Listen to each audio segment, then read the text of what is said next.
салом алейкум бародарон ва хуҳарони азиз, хуш омадед ба канали ҳамнаво. Бо шумо ҳастам Али Акбар. имрӯз як ҷавони варзишгари бо истеъдод дар ноҳияи Фархор кофтем ёфтем ва хостем ки ин бародарро тамошо кунем, бубинен, ҳаловат барем ва ин гуна барои дигар давлатҳо ин бародарро тамошо кардан чӣ кор мекунед?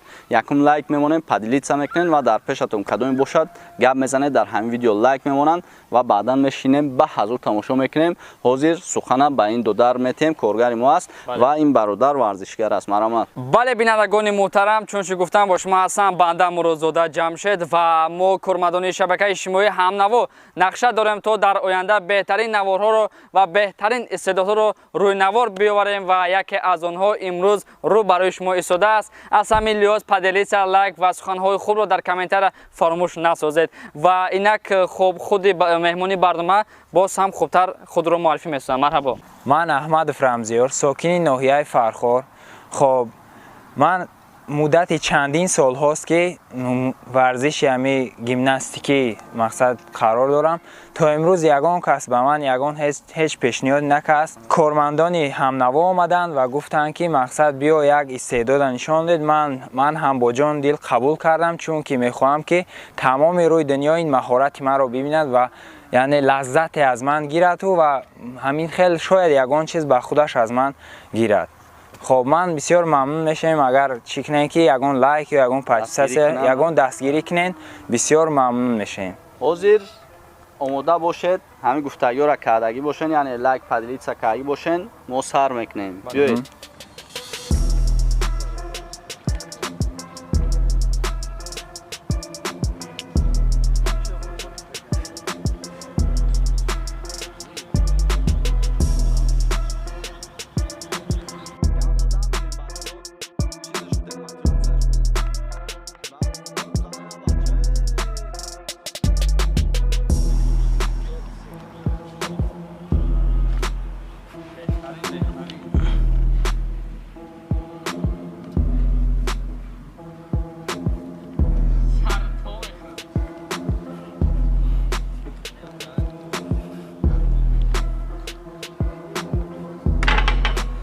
خوش جمشید جان، چی گفتن ایده بارا؟ گفتنی هستن که راستی این گونه استعداد رو باری اول میبینم و راستی گپ بله در فاخر این گونه استعداد باشد.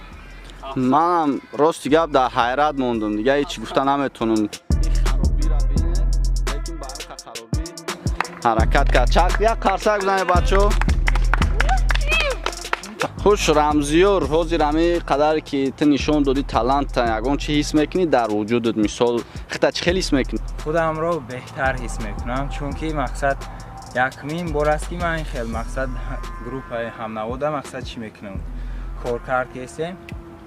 خب اکر رمزیور در تجربه زندگی شما یگان مرتبه شده بود که مثلا در همین گونه عمل‌ها یگان خطر رو احساس کرده؟ یعنی غلطیدگی هستی؟ البته حتی غلطم هوش از سرم رفتگی است. خیلی کارش شیدنیه یا خیلی کار؟ مقصد تو یک مقصد نغلطی و نشکنی این کار نمیشه. نه که خب از شما هم خیلی گفتنی هستم که همه چیز میشه. حرکت کردن در کار، ترسیدن در کار نیست. نه که حرکت کنن که همین کارو را نمیتونن نکنن، نه توصیه شون. توصیه میتیم که اگر بسیار خواهشمند باشن راهاش هسته که بیان با مقصد میآموزونیم. من خیلی اگر کدومی که اینا می کانال ما گاو زنه دستگیریش میکنی، نشونش میتیو خیا. در یگان آزمون و چورابینا شرکت ورزیده بوده؟ در خدمت ها بسیار آزمون ها در شرکت از سایه همی تورنیک دارم بسیار آزمون ها در اشتراک کنیم. آزمون ها در جا گرفتگی هستم.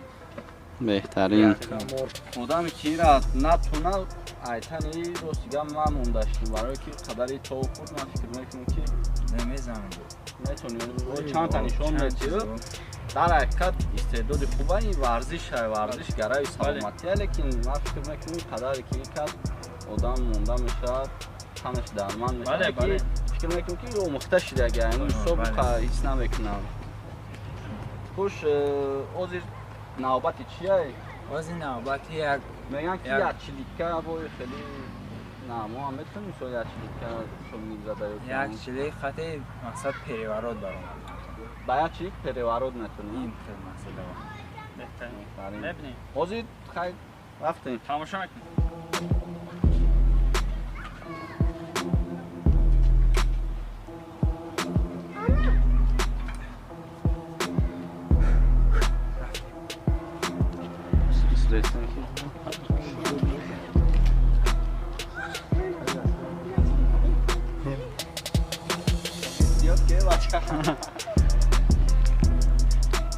Ani tamam kad tarsak میزنیم بچه‌ها که چقدر talent داره مقصد ماجرا. چه سر سونا. tamam kad tarsak میزنیم دکام کسا.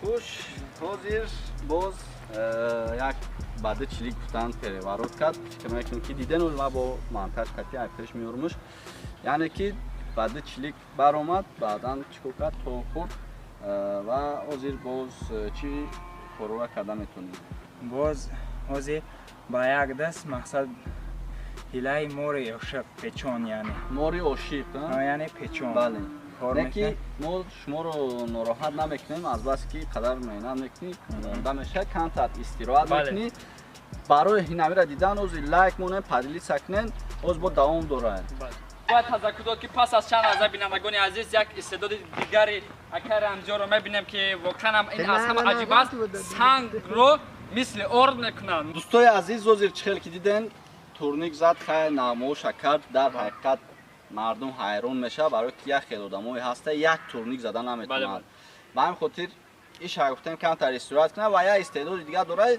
یعنی که سنگم میزنم میشکنم حاضر در چشم اینمی قودم از پشت کامرا دم آدمو هسته این دو درم خودش یکم میگیره سنگا رو میزنه برای باوریش میزنه مقصد در حقیقت سنگه باید که نگین که مثال سنگ نم خیلی کلیکه کیمچکه خیلی گم نیسته بگی دو در همون یک به سنگ را بیا پیش بگیره سنگ همشون سنگ های اصلی هستن نه که همون را با مرا بعد دستی خودت بته ما ببینم مقصد یا اون جای این وایش نیست دوستون اوزین ما یورا کیدا میتونم رمزیور دا میتونم رمزیور مرامه دکی استعداد نشون بده اکل یک بار این استعداد سنگشکنی نام دارد راستی گپ من یک احساسات عجیب مرا فرا گرفته یکم بار دستی خون بله ما هم یکم بار دست دادم بسیار عجیب است بالا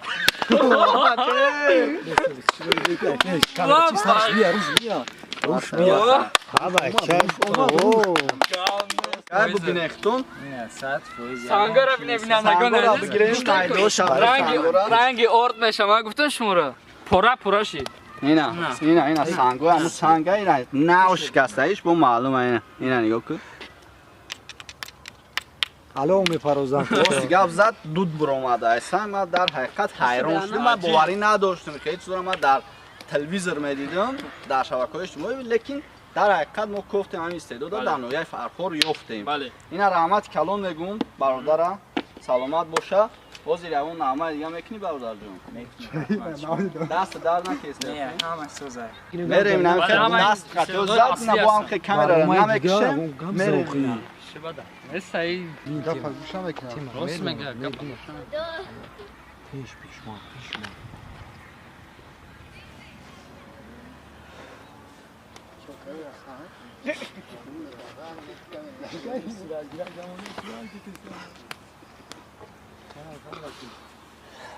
این دوستای عزیز از پیش نوار گرفته استیم نشکن سنگ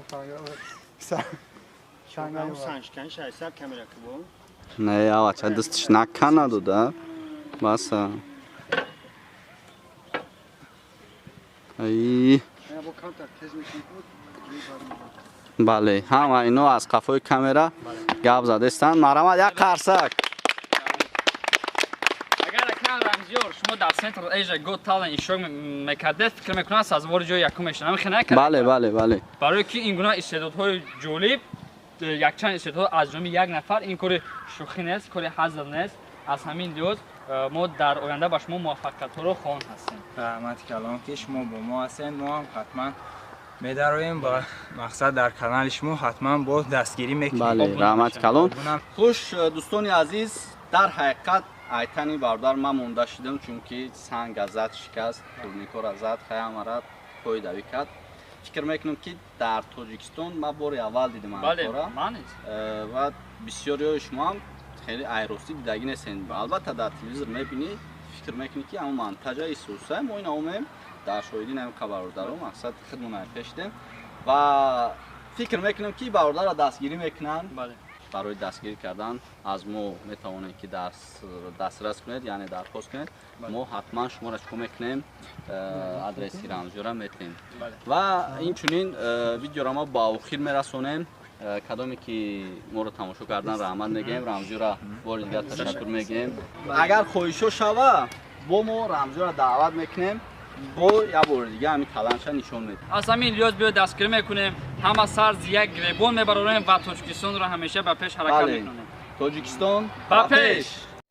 کانالی ما در سامانه یوتیوب همنوا ابونه شو و از ویدیوهای نو با خبر باش.